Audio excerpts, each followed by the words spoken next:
Bom, gente, embora o ano passado nós nem comemoramos o nosso aniversário, né, de 9 anos, né? Nós não comemoramos devido à pandemia, devido a essa dificuldade. A igreja, nesse período, acho que estava fechada, a igreja estava fechada, o prédio estava fechado. Nós estávamos com culto online o ano passado, né? Mas graças a Deus, esse ano, na medida do possível, nós gostaríamos, irmãos, de, assim, fazer um estardalhaço, muita festa, muita alegria, sabe? Sim, festa estamos fazendo, alegria, estamos alegres, mas gostaríamos de um número maior de pessoas aqui. Mas devido ainda a essa dificuldade que estamos tendo, todas as cadeiras preenchidas. Senhor, graças a Deus, conseguimos fazer um negócio bem legal. Nem muita gente e nem pouca gente. Quantidade que supriu as cadeiras para nossa segurança, né? Estarmos aqui louvando ao Senhor. Irmãos, acho que para os que estavam acompanhando nós aqui, no ano de 2019, comemorando 8 anos, nós estivemos aqui à presença do pastor Carlos Alberto, lembra? Ele esteve aqui. E o ano passado nós não tivemos comemoração. E nesse ano, irmãos, eu gostaria muito de ter a presença física do pastor Carlos Alberto aqui. Mas, devido a essa dificuldade, ele não está nem visitando igrejas, né, pregando em igrejas. Ele está se guardando. Então, eu liguei para o pastor essa semana e fiz o convite para ele. Falei, pastor, já que você não pode estar lá fisicamente, não daria para o senhor ministrar, né? O senhor faria uma ministração e edificaria o nosso coração, porque a palavra é pregada, a palavra só não estará fisicamente aqui, mas, né, a mensagem está sendo pregada aos nossos corações, né? Sabe, irmãos, eu me sinto muito feliz, com muita responsabilidade, de carregar esse nome, Comunidade da Graça. Com muita responsabilidade. Igreja que tem 42 anos, aqui ó, 42 anos. Esse ano nós estamos trabalhando em cima do legado, né? O legado, o que nós vamos deixar de legado. E em 1979, precisamente no mês de fevereiro, nascia a Comunidade da Graça. E de lá para cá, irmãos, trabalho sério. Vocês já ouviram pelo menos algum pastor de alguma comunidade envolvida em escândalo? 42 anos de história. 42 anos de história. Ministério sério. Ministério que valoriza a missão que Deus colocou no coração do pastor Carlos Alberto, que é a missão de Mateus 28. Ide, pregai, irmãos, doutrina dos apóstolos, pregar a palavra, e por meio da pregação da palavra, fazer discípulos de Jesus, convertidos através do novo nascimento. Não é? Jamais, irmãos, 42 anos de história, jamais desviamos da visão nossa. Por quê? Porque temos um foco. Aquele que não tem um foco, se perde no meio do caminho, mas nós, irmãos, lutamos com base nesse foco, né, que é a nossa visão. Qual é a nossa visão? Uma igreja família, somos filhos de Deus. Pertencemos à família de Deus. Uma igreja família. O que mais? Que vive o amor de Cristo. Com qual objetivo? Alcançar o próximo. Com que finalidade? Formando discípulos. E formar deste discípulo de Jesus. Então é isso, irmãos. É em cima desta visão, né, que nós temos como responsabilidade. Com grande responsabilidade, né? Então, o pastor Carlos Alberto, ele gravou uma ministração essa semana para nós, e nós vamos nos desfrutar, vamos nos deliciar nessa manhã desse momento. Tá bom? Márcio, tá tudo certo? Grande privilégio me foi concedido participar desta data tão importante, histórica, na vida desta maravilhosa comunidade no bairro tão lindo de Cidade Tiradentes. Os pastores Valdecir e a sua querida Marcela têm sido instrumentos tão abençoadores na edificação deste ministério. Seus filhos queridos, que participam também do mesmo desafio, estão juntos participando da implantação do governo de Deus nesta região da cidade de São Paulo, também tão carente e tão necessitada. Então eu quero unir-me aqui ao coração de vocês em termos de gratidão, celebrando as conquistas do Senhor, seus méritos, sua obra, a manifestação de toda a abundância da sua graça ao longo de todos esses 10 anos de vida em comunidade. Que o Senhor lhes acrescente anos de multiplicação, de crescimento, de expansão do reino de Deus nesta região e nas regiões de São Paulo. Que a graça abundante do Pai esteja sobre os pastores e líderes, cada um dos seus auxiliares, os membros das células, os dirigentes e os ministérios de música, de ensino, sejam plenamente fortalecidos, renovados e abençoados pelo Senhor. Portanto, minha homenagem nesta data muito especial. Parabéns a você nesta data querida e muitas felicidades, muitos anos de vida. Beijo, um abraço, prosperidade e abundância. Vamos à palavra que quero deixar com o seu coração. Estamos vivendo um momento importante na história desta nossa sociedade humana. A realidade que vivemos nos nossos dias, e todos nós conhecemos, é uma realidade tremendamente desafiadora. São milhares e milhares e até milhões de pessoas sofrendo perdas, vivendo dias difíceis, vivendo circunstâncias adversas, e muitos perdendo seus familiares, seus bens, seus empregos, seus negócios, suas atividades, sua saúde e assim por diante. E a minha pergunta neste momento é esta: onde está e o que deve fazer a Igreja de Jesus neste exato momento? Quando nós falamos de comunhão, unidade, relacionamentos, né, que são significativos, aonde a Igreja de Jesus se contextualiza? Aonde ela está? O que deve fazer? Como ela deve proceder? Qual o modelo da igreja que nesses dias há de prevalecer diante da realidade que nós estamos vivendo? A igreja dos programas, a igreja dos discursos, a igreja da metodologia mundana, dos seus especialistas, tantos deles estão cheios de novidades e cheios de grandes discursos. Onde estaria a Igreja de Jesus? Ela não é um prédio, mas a Igreja de Jesus é um corpo vivo, ela é o corpo vivo de Cristo nesta geração e nas demais gerações.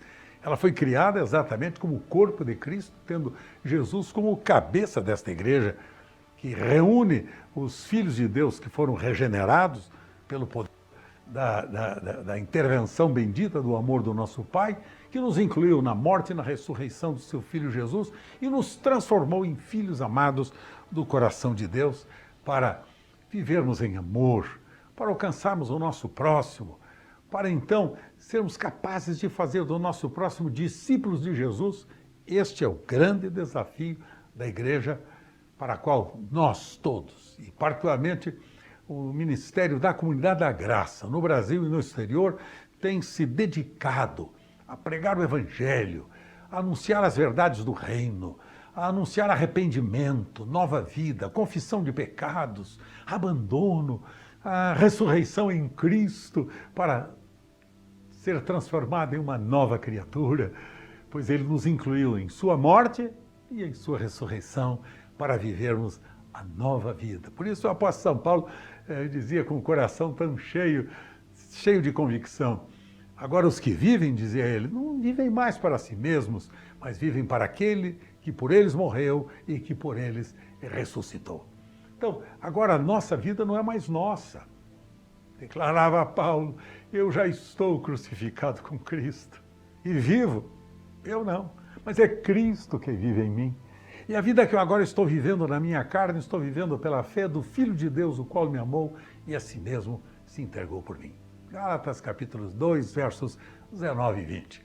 Esse é a declaração da realidade transformadora de nossa vida.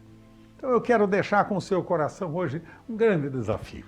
Qual o modelo desta igreja? Qual o modelo que nós, como cristãos, nesses dias, devemos seguir? Onde está de verdade a realidade da nossa igreja matriz? Eu gosto sempre de voltar-me para o livro de Atos dos Apóstolos, lá no capítulo 2, versos 42, capítulo 4, todo o capítulo, e lá nós vamos ver no livro de Atos dos Apóstolos a realidade da existência desta igreja. Lá está a nossa matriz. A matriz é em Jerusalém, está lá a igreja que fora impactada por um derramamento do Espírito Santo de maneira tão poderosa e fez de cada um daqueles que creram, fez discípulos de Jesus para que fossem testemunhas de Jesus na Judéia, Samaria e até os confins da terra. Testemunhas, quer dizer, são aqueles que participaram de um fato, foram aqueles que conheceram o fato, participaram e agora têm a capacidade de reproduzi-lo. Então a igreja de Jesus, a igreja matriz, que começa lá no livro de Atos dos Apóstolos, com o derramar do Espírito Santo e com agora o surgimento dos primeiros discípulos, dos primeiros discípulos que foram chegando e unindo-se àqueles 12, e agora multidões vão se convertendo, sendo transformadas. Então, Paulo está falando exatamente, quando ele escreve aos Filipenses, no capítulo 2, dos versos 1 aos versos 4, que eu já vou ler para vocês, Paulo estava falando de uma comunidade que havia estado com ele desde o princípio, que havia ajudado financeiramente o apóstolo São Paulo por 2 vezes quando ele passara necessidades. Que fantástico, veja que não foram muitas igrejas que fizeram isso, reconheceram o trabalho de Paulo, mas a igreja de Filipos, esta tinha um carinho especial por ele e por 2 vezes enviou a ele os recursos para que ele pudesse sobreviver, para que ele pudesse cumprir com o seu projeto para o qual ele havia sido destinado pelo Senhor. Ele sentia a responsabilidade que ele tinha como pastor daquele grupo, ele sentia que ele precisaria dar toda a vida dele, emprestar toda a experiência dele, emprestar toda a participação dele como discípulo de Jesus para fortalecer aquele grupo, para abençoar aquele rebanho, para ver aquela igreja crescer em todas as dimensões, no espírito, na alma, no corpo, em todas as dimensões, né?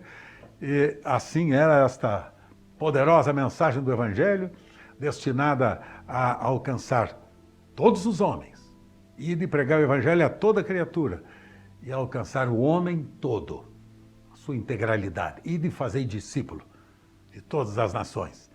Então agora alcançar todos aqueles que crescem e alcançar aqueles que crescem na sua integralidade, vê-los transformados em homens e mulheres semelhantes a Jesus. Então esse é o desafio nosso como Igreja de Jesus. Nós não somos um clube, nós não somos uma reunião para buscarmos os benefícios que vêm do Pai. Nós não somos os catadores de bênçãos, os cariolatras, catadores de carismas, os que idolatram bênçãos. Não, nós não temos nada a idolatrar bênçãos. Nós temos sim um compromisso de amar e honrar sobre todas as coisas o nosso Pai, que é o soberano Senhor da história. E enquanto o honramos e o amamos, o nosso Pai, nós estamos agora amando-nos a nós mesmos e amando ao nosso próximo como realmente amamos-nos a nós. Então, eu quero deixar com vocês o texto de Filipenses, no capítulo 2. Veja aqui comigo e leia comigo agora. Capítulo 2 de Filipenses, verso 1 ao verso 4. Veja só a recomendação do apóstolo São Paulo. Para mim é singular, esta declaração. Diz ele: se há, pois, alguma exortação em Cristo, se há, pois, alguma consolação de amor, se há, pois, alguma consolação do Espírito Santo, se há entranhados afetos e misericórdias, completai a minha alegria, de modo que penseis a mesma coisa, tenhais o mesmo amor, sejais unidos de alma, tendo o mesmo sentimento. Nada façais por partidarismo ou vanglória, mas sim por humildade, considerando cada um os outros superiores a si mesmo. Não tenha cada um em vista o que é propriamente seu, senão também cada qual o que é dos outros. Então, o apóstolo São Paulo, ao declarar, ao escrever estas verdades aos irmãos, aos cristãos de Filipos, ele está deixando com eles desafios fundamentais para a história e para a vida daquela comunidade.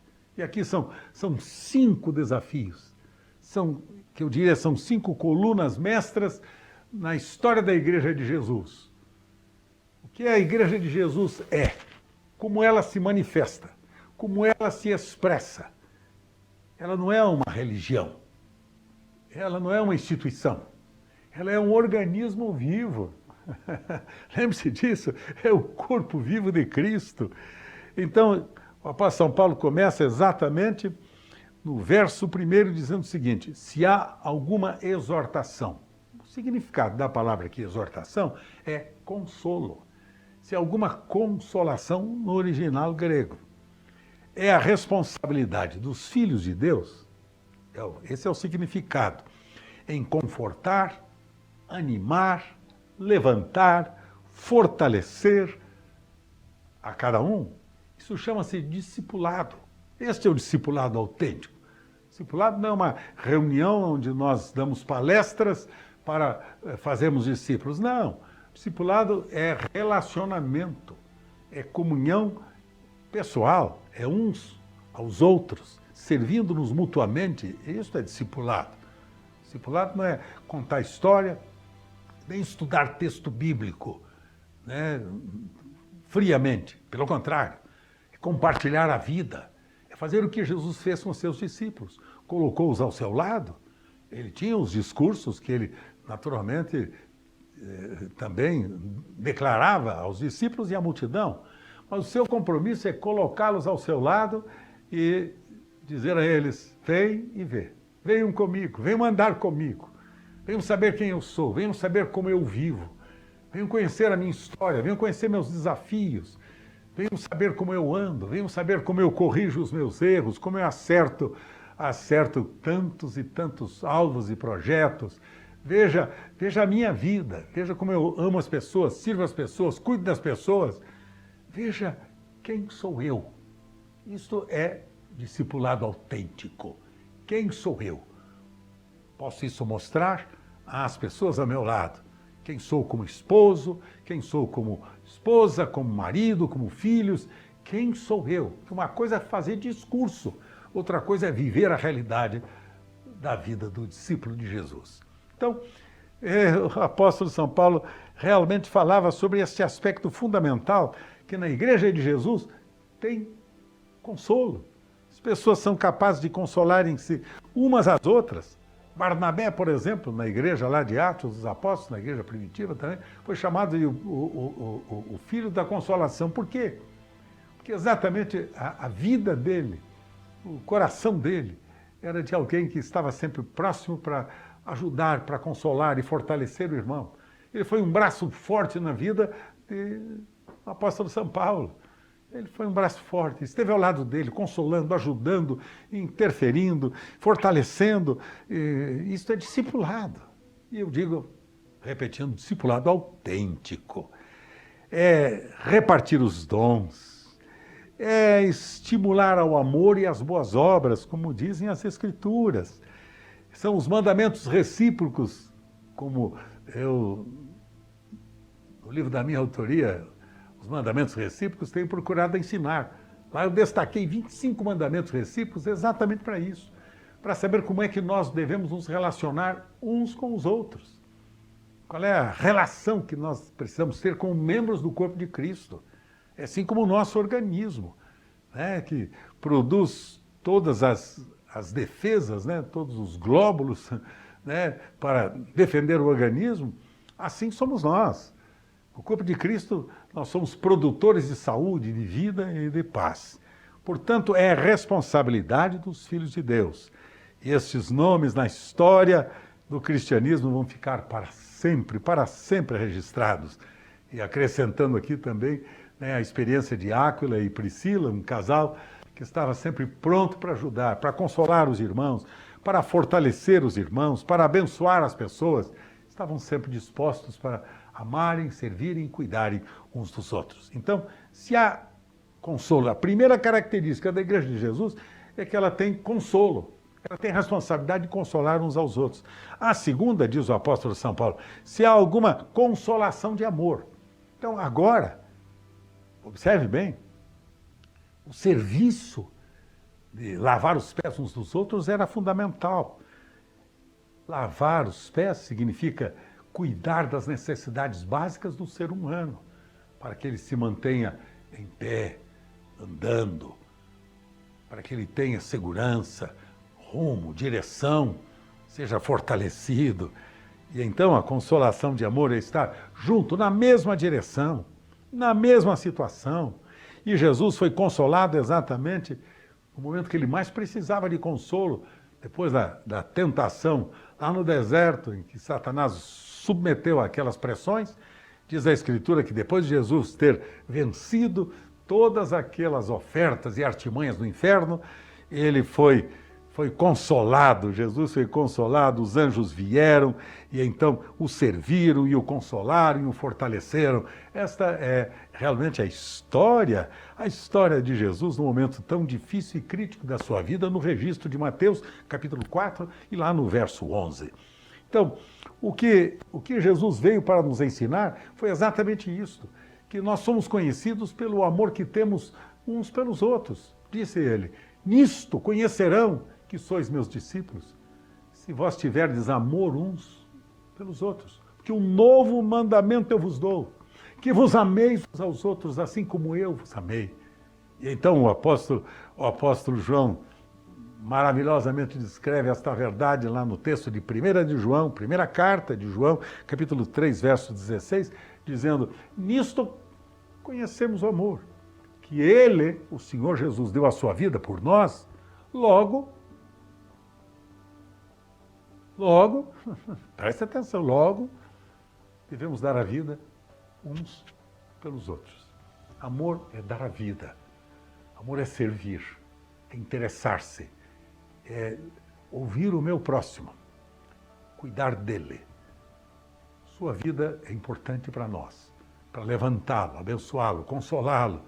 E como Jesus, mesmo que muitos estejam vivendo situações adversas, nós, como anjos de Deus, virmos para fortalecer, consolar e abençoar aqueles que estão sofrendo nos nossos dias.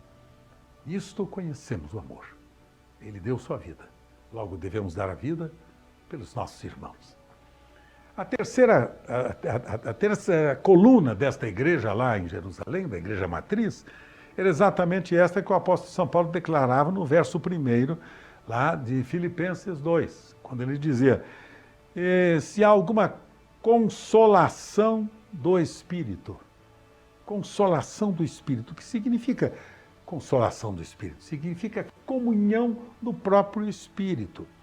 Significa comermos juntos na mesma mesa. O amor de Deus é derramado no nosso coração pelo Espírito Santo que nos foi dado. É o texto do apóstolo São Paulo aos Romanos, capítulo 5, verso de número 5. O amor é derramado. É o texto de Efésios, no capítulo 4, dos versos 1 ao 3, quando o apóstolo São Paulo novamente vem e fala sobre uma das características da igreja de Jesus, que era a unidade do Espírito. Quer dizer, é o mesmo coração, é o mesmo sentimento, é a mesma capacidade de sentir as necessidades uns dos outros. Nós não somos membros de um corpo, de um clube, mas somos membros de um corpo. Somos o corpo de Cristo. No clube nós buscamos os interesses pessoais. No corpo de Cristo nós procuramos os interesses uns dos outros. Então, a comunhão do Espírito, quer dizer, a gente passa a sentir a mesma necessidade, a mesma dor. É aquilo que no verso de número 5 o apóstolo São Paulo declara, lá de Efésios 2, ele diz: tende em vós o mesmo sentimento, a mesma disposição mental que houve também em Cristo Jesus. E observe bem agora, pois ele, subsistindo em forma de Deus, ele não julgou por usurpação ser igual a Deus.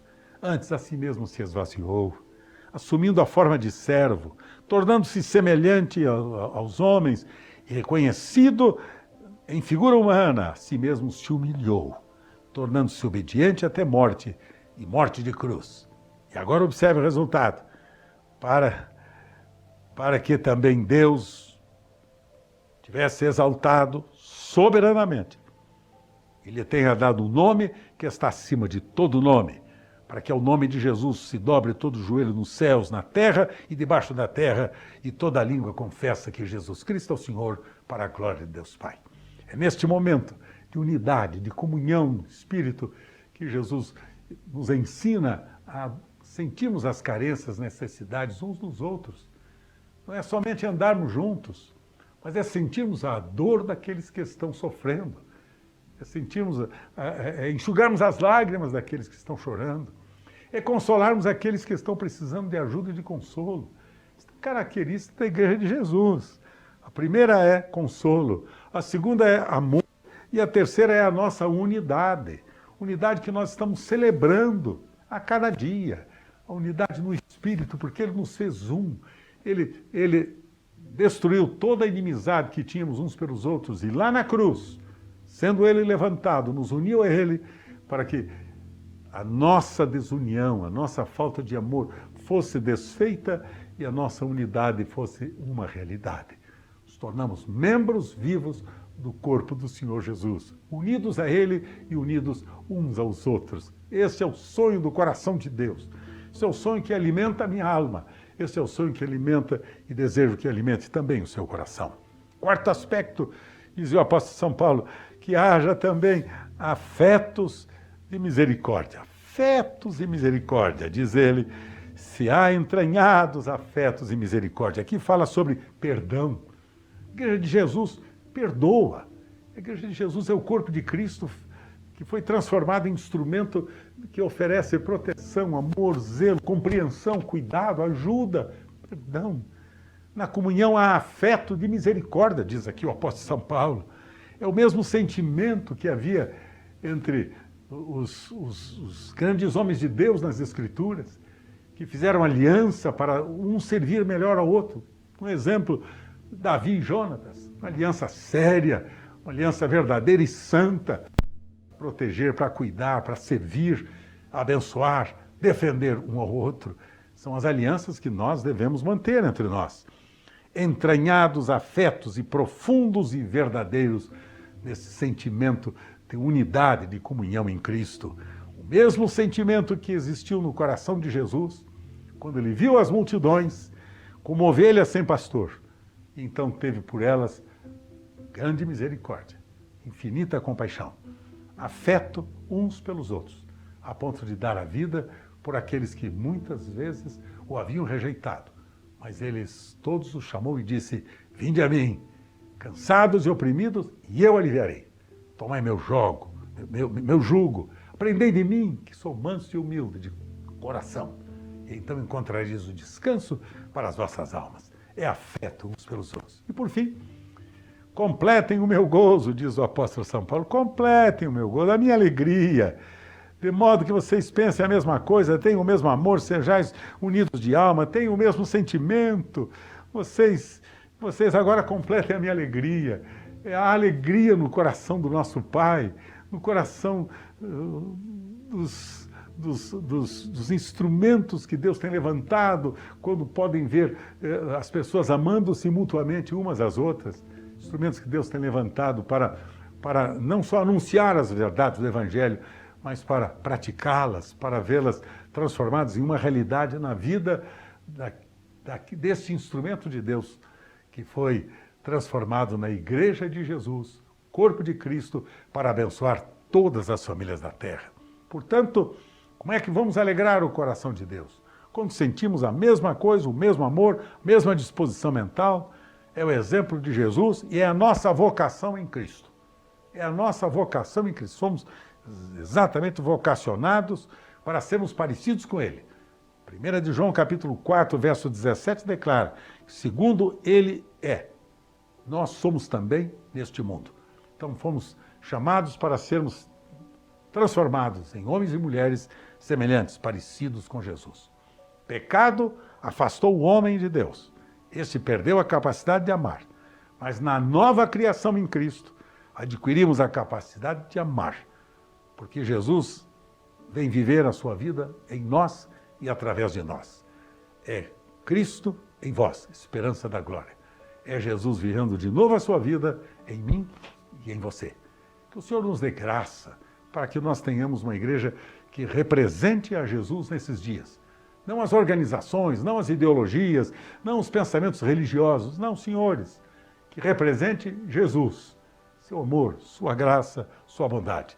E então, finalizando, o modelo da igreja de Jesus nesses dias é aquela que tem consolo, é aquela que ama, é aquela que tem unidade, é aquela que perdoa, é aquela que alegra o coração de Deus, abençoando todas as famílias da terra. Que o Senhor faça de vocês instrumentos dele nesses dias, onde quer que vocês estão agora. No bairro, na cidade, na nação onde vocês vivem, seja onde for. Sejam vocês os instrumentos do nosso Pai, como membros do corpo de Cristo, para abençoar, para levar multidões e multidões que estão no vale da sombra da morte a serem alcançadas pela palavra da esperança e da fé, que produz vida e vida com abundância. Tenha você, portanto, os benefícios deste Pai amoroso. Lembre-se, estes são os pilares da Igreja de Jesus, que completemos o gozo do nosso Pai, vivendo e transmitindo isto a todos aqueles que ao nosso redor têm estado. Que a bênção do Altíssimo esteja sobre você, sua família, sua casa, sua saúde renovada, sua família fortalecida e você, particularmente, renovado na sua fé para cumprir o grande propósito que Deus tem para você. Ide e fazei discípulos de todas as nações. Ide e pregai o Evangelho a toda criatura. Assim cumprimos com o propósito do nosso Pai. Amoroso Pai, quero orar abençoando agora esses meus queridos irmãos. Que a tua graça venha sobre eles, que a tua unção seja realmente renovada sobre a vida de cada um. Haja saúde e prosperidade, haja riqueza, Senhor, em todas as dimensões da vida dos teus filhos. Nós agora os abençoamos, em nome do Pai, do Filho e em nome do Espírito Santo. E declaramos esta comunidade, esta família, este lar, esta vida transformada pelo poder da fé, em nome de Jesus. Haja saúde e prosperidade. Nossa oração com gratidão, em nome de Jesus. Abraço, ósculo de amor e não esqueça, amo muito você.